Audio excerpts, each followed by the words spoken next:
Começa agora, Inédita Pamonha. Por instantes felizes, virginais e irrepetíveis.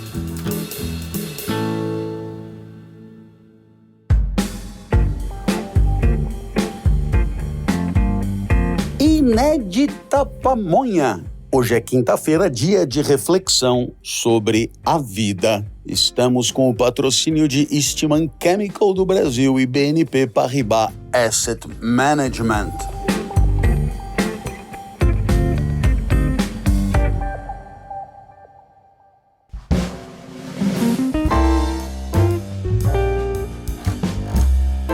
Desde o começo, lá do começo da pandemia, quando tudo começou entre nós. E aí, para hoje, eu estava pensando, o que é que faz de Silvia? O que é que faz de Antônio Carlos?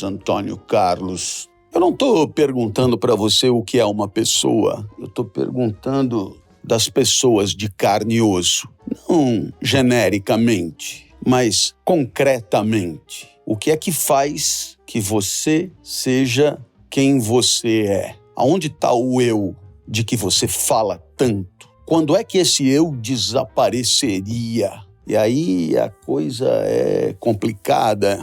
Eu costumo brincar por exclusão. Acho até que alguma coisa já fizemos aqui nos episódios anteriores. Mas hoje eu vou mais fundo. Vamos escrafunchando, né? E eu brinco assim, se perder um dedo da mão, eu continuo sendo Clóvis? Suponho que sim. Claro que o Clóvis de hoje tem 10 dedos na mão, passaria a ter 9, mas Clóvis continua sendo Clóvis, tanto no meu entendimento sobre mim mesmo, quanto no entendimento dos outros sobre mim mesmo. Ninguém que me conhece perguntaria quem eu sou porque perdi um dedo na mão. Então vamos perder a mão toda. E o procedimento, digamos, de inteligência continua o mesmo. Em outras palavras, não é porque eu perdi a mão que eu deixei de ser quem eu sou. Com o braço, a mesma coisa, né? Vamos imaginar que eu perca cabelo, né? Eu que tenho na cabeleira um traço distintivo, eu perca cabelo e continuo sendo quem eu sou. Vamos imaginar então que eu perca, digamos, o estômago, talvez o rim, fígado, baço. Vamos imaginar que eu perco uma perna, um pé e até o coração. Bom, interessante, porque eu morro em alguns casos, mas quem morre é a pessoa, né? Em outras palavras, me explicando melhor, na hora de ir para o funeral, quem morreu foi fulano de tal, portanto, aquele que morreu continua sendo quem ele, digamos, era. Então nós estamos aí com um problema, porque nada do que nós falamos parece relevante para definir a pessoa, dado que a pessoa continua mesmo sem aquilo. Quer dizer, se com aquilo ou sem aquilo Clóvis continua sendo Clóvis, então nada daquilo é decisivo para Clóvis deixar de ser Clóvis. Muito bem. A gente começa a perceber, então, que o tal do Clóvis não estava em nenhuma dessas peças específicas do corpo, não é? Nenhum desses órgãos, membros, vísceras, articulações, etc. Muito bem. Então, aí talvez nós pudéssemos imaginar que o Clóvis tem a ver com as coisas do que os antigos chamavam da alma, né? Os atributos da alma. E os atributos da alma são fundamentalmente de dois tipos, não é? Atributos, eu diria, afetivos, não é? O que envolveria a parte mediana da alma, da indignação, irascível, etc. E a parte do baixo ventre, desejante, apetitosa, etc. E a parte afetiva, né? E também a parte, digamos, intelectiva, né? A parte do pensamento, etc. Mas muito bem, vamos então tentar destrinchar essas coisas para ver se nós achamos aí algum elemento que nos ajude, né? Então vamos lá, eu desejo comer digamos, um mocotó, né? Então, desejo, e aí uma boa maneira de acabar com o desejo é comendo o mocotó. Pois muito bem, pergunto, se quem desejava era Clóvis e não deseja mais, perde o estatuto de Clóvis ou não? Você dirá naturalmente que não. Então, que interessante, desaparece o desejo, mas Clóvis continua. Poderíamos pensar num grande amor, que também pode acabar. Desaparece o amor, mas Clóvis continua. Vamos imaginar uma dor, né? Bati a canela, tá aí a dor, desaparece a dor, mas Clóvis continua. Eita, nós! Esperança, né? Temor, coisas que vão surgindo ao longo da vida, mas que, com ou sem Clóvis, permanece. Começamos então a perceber que talvez esse Clóvis tenha a ver com o cérebro mesmo, o pensamento, né? É claro que eu falei do cérebro para facilitar a sua vida. Naturalmente, é possível que o pensamento ele esteja vinculado a mais coisas. Isso é muito complexo, mas só para facilitar a nossa vida tem a ver com o que nós pensamos, né? Tem a ver com o que nós pensamos. Pois muito bem, então vamos tentar vasculhar no meio do pensamento aonde está o Oli, né? Então, vamos lá, eu vou resolver uma equação do segundo grau. Antes eu não sabia, passei a saber, voltei a deixar de saber. Se não for muito elementar, eu não resolvo, não. Vamos lá, fórmula de Bhaskara, delta é igual a B2 menos 4AC, né? Menos B mais ou menos raiz quadrada de delta sobre 2A. Se eu conseguir fazer a raiz quadrada certo, se bobear, é capaz até de eu resolver a equação do segundo grau. Pergunto a você, acertando ou errando, sabendo ou não sabendo, Clóvis continua sendo Clóvis. Portanto, parece que nós, afluentes da margem esquerda do rio Amazonas, sabendo ou não sabendo, eu continuo sendo quem eu sou.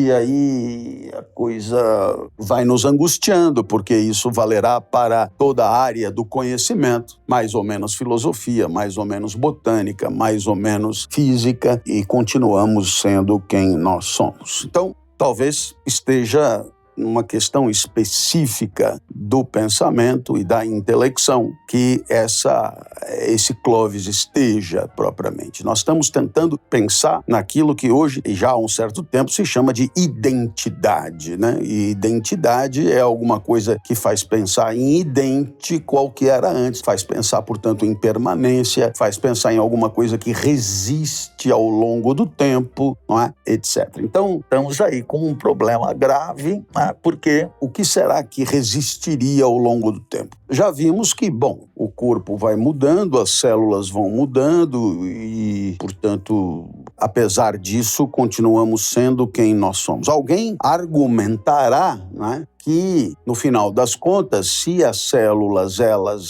são aí substituídas ao longo do tempo, o organismo que lhes dá abrigo permanece o mesmo, digamos assim. Há um argumento que, enfim, nos remete, né, a uma ideia, né? Porque no final das contas, quem é que produziu esse organismo, senão a nossa inteligência? E a ideia, ela permanece mesmo, portanto, esse argumento, ele é esquisito. Estamos tentando buscar a identidade no pensamento, e a identidade no pensamento não está no pensamento sobre as coisas do mundo, não está no pensamento da matemática, não está no pensamento das coisas que nós aprendemos na escola, e, portanto, talvez pudéssemos pensar que a identidade esteja no pensamento sobre si mesmo, uma espécie de consciência de si mesmo, né? Em outras palavras, eu posso ter mudado o que for, eu posso ter perdido o braço, eu posso ter perdido perna, eu posso ter aprendido a resolver a equação do segundo grau, eu posso ter conhecido pessoas, eu posso ter, enfim, mas eu, apesar de tanta mudança, tenho uma espécie de consciência de que eu continuo. Eu continuo. E isso, claro, só é possível por conta de uma faculdade especial da intelecção, que é a memória. Então, talvez a nossa identidade seja a memória. Claro que não qualquer memória, mas uma memória das próprias experiências, né? Uma memória das próprias experiências que pode ser resgatada a qualquer momento e que, portanto, pode comprovar que aquele que se lembra de ter vivido é também aquele que, de fato, viveu aquelas experiências, né? Então, há uma permanência entre aquele que viveu uma experiência e aquele que hoje consegue se lembrar dela. Pois muito bem, há aí, claro, um grande problema nessa história, e é o problema, eu diria,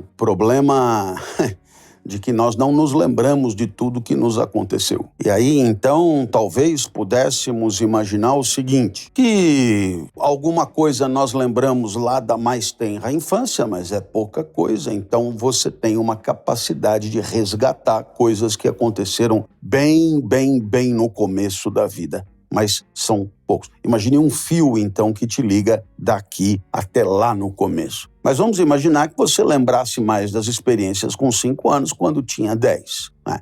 E aí, então, você lembrasse bem das experiências com 10 anos quando tinha 15. Então, nós poderíamos dizer que, embora você tenha se esquecido de muita coisa que aconteceu com 5 anos, 10 anos, 15 anos, há, digamos, uma sobreposição de lembranças. Faz lembrar de uma corda. Uma corda, ela é uma única corda. Ela é uma corda que tem uma identidade, é uma corda. E o que caracteriza uma corda é que você tem, digamos, fiapos dessa corda, farpas dessa corda, que vão até um certo ponto, aí outras começam um pouco mais para frente e vão até um certo ponto, interligadas com as primeiras, outras que começam mais para frente e vão até um certo ponto, até chegar na outra ponta da corda. Então, nada propriamente que estava no começo está no fim, mas isso não impede a corda de existir enquanto corda, porque há uma amarração entre as lembranças, né?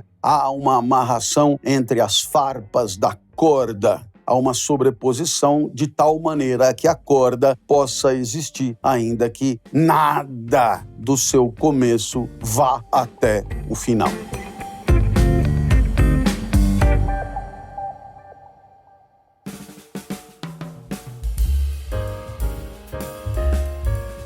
Muito bem, aqui nós temos alguns problemas a enfrentar e eu pediria a sua ajuda. Vamos imaginar que haja uma espécie de um milagre e 2 indivíduos de corpos muito diferentes. Vamos imaginar um camarada magro, cabeludo, narigudo e de olhos castanhos, né? Foi dormir em algum outro lugar do mundo, um sujeito mais robusto, mais roliço, calvo, de olhos claros, também tenha ido dormir. Mas muito bem, aconteceu alguma coisa curiosa e todo o cérebro, eu não vou falar de cérebro, mas toda a faculdade intelectiva, inclusive a de memória, foi trocada, né? De A para B e de B para A. Então, quando A olha no espelho ao acordar, ele diz, mas não sou eu, não sou eu.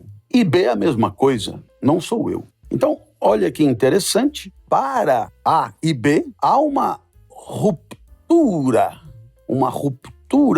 que só é possível porque para A e B, A é aquilo que ele entende por ser A e B é aquilo que ele entende por ser B. Em outras palavras, o eu está no entendimento de si e, portanto, o corpo que foi trocado não é a pessoa. Está errado isso aí. Eu sei como eu sou, né? Está errado isso aí. Eu posso dizer que o meu corpo está errado se ele sofreu uma violenta transformação de uma hora para outra. Então, quer dizer, há uma identidade baseada num entendimento de si que é uma coisa produzida e assegurada pela memória, pelo entendimento, pela inteligência, e é aí que estaria a identidade. O problema é, imaginando você, que alguém conheça tanto A quanto B, que nós vamos chamar de C, que A e B, curiosamente, trabalham no mesmo lugar e C também trabalha no mesmo lugar. Pois muito bem, quando C encontrar A, tomará A por B, e quando C encontrar B, tomará B por A. Em outras palavras, para C, né, a identidade é uma identidade pautada pelo fenômeno, pelo que ele percebe, pelo que ele enxerga, pelo que ele vê. Então, olha que interessante. Se para mim mesmo eu tenho certeza que o que conta é o meu entendimento, é a minha intelecção, o eu está na minha inteligência. Para quem olhar de fora, o eu está numa certa permanência fenomênica, numa certa permanência de mundo percebido, de corpo observado e, portanto, C terá certeza de que A é B e de que B é A. Agora, se C continuar a conversa, talvez se dê conta, e é preciso lembrar que também a voz foi trocada, né? Quer dizer, o que eu quero dizer é o seguinte, só o cérebro foi trocado, a voz permanece, né? Então, quer dizer, a voz fazendo parte do corpo. Então, quer dizer, eu estou conversando com alguém que tem a voz de quem eu conheço, o corpo de quem eu conheço, portanto, eu tomarei esse alguém por quem eu conheço, mesmo que o cérebro desse que eu conheço esteja em outro, e nesse esteja o cérebro de outro, né? E aí, então, eu vou precisar de um certo tempo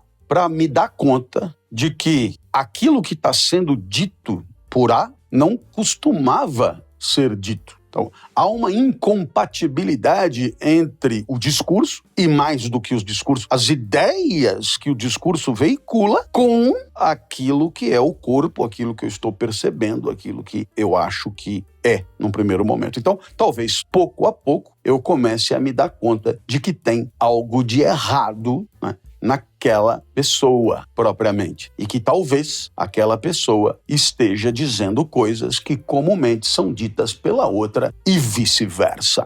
Ora, meus amigos, nós temos que enfrentar mais um problema, e você percebe que os problemas eles vão até o infinito, que é o indivíduo perder completamente a memória. E o indivíduo que perde completamente a memória, você pergunta para ele, como você chama? Não sei. Como é o nome da tua esposa? Não sei, né? Onde você mora? Não sei. Eu não tenho nenhuma informação sobre a minha vida. Em outras palavras, eu não tenho nenhum resgate possível de experiências anteriores, nenhum resgate possível. Em outras palavras, eu não tenho nenhum entendimento sobre mim mesmo, né? Eu não sei que eu sou professor, eu não sei que eu sou palestrante, eu não sei que eu gravo o Inédita Pamonha, eu não sei, eu não tenho como recuperar nada do que me aconteceu antes, então eu não tenho nenhum entendimento sobre mim mesmo. No entanto, qualquer pessoa que estiver lidando comigo, se relacionando comigo, cuidando de mim, e a gente sempre espera que alguém acabará cuidando, né? Para isso a gente tem filhos, né? Para que um dia cuidem de nós. É brincadeira, é evidente que não é para isso que a gente tem filhos, mas enfim, há sempre uma expectativa nesse sentido. Claro está que essa pessoa vai continuar nos tratando como se continuássemos sendo quem éramos. Eu continuarei me chamando Clóvis, tanto que as pessoas tentarão resgatar o que havia antes. E, digamos, as tentativas dos especialistas, dos doutores, dos médicos, será no sentido de recuperar a memória e, recuperando a memória das próprias experiências, resgatar a própria identidade. Então, há aqui uma situação curiosa. Eu não sei mais quem eu sou. Ora, se a memória pressupõe um entendimento de si e pressupõe um resgate das experiências anteriores, essa identidade desapareceu para mim. Mas ela não desapareceu no coletivo. Ela não desapareceu no grupo. Ela não desapareceu nas relações. E sempre haverá, portanto, a expectativa de um resgate. Vamos imaginar, então, que tudo dê certo e pouco a pouco a memória vá voltando e eu vá recuperando a memória a ponto de recuperar tudo, né? E, portanto, voltar a ter o entendimento que eu tinha sobre mim. Será que nós podemos dizer que a identidade desapareceu por um certo tempo e depois voltou? Vamos imaginar agora que eu recupere só um pedaço da minha memória. Vamos imaginar, portanto, que eu passe a ter um entendimento fragmentado de mim mesmo. Será que nós podemos dizer que a identidade é só pelas metades? É uma identidade aos pedaços? É uma identidade estilhaçada? É isso mesmo, professor? Eu não tenho a menor ideia. Pois bem, saiba, eu também não. E é por isso que é bem bacana pensar. Continuaremos pensando sempre, continuaremos pensando juntos, mas isso só na semana que vem.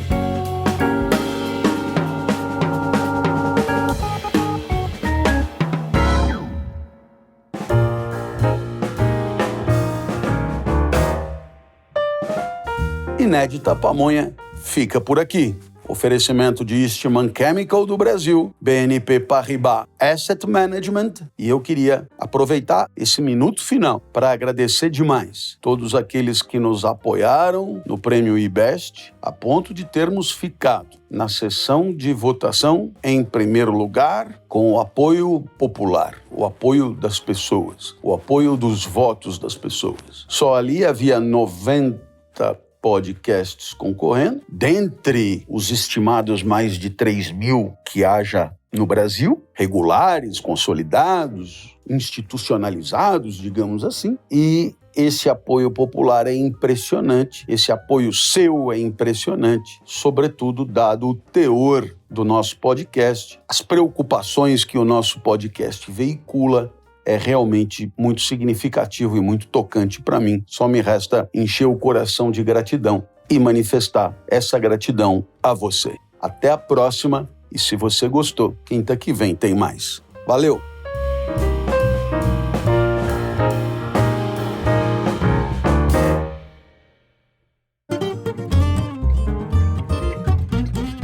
Você ouviu o Inédita Pamonha, por Clóvis de Barros Filho, trazido até você pela revista Inspire-se. Acesse www.revistainspirec.com.br e nos siga nas redes sociais.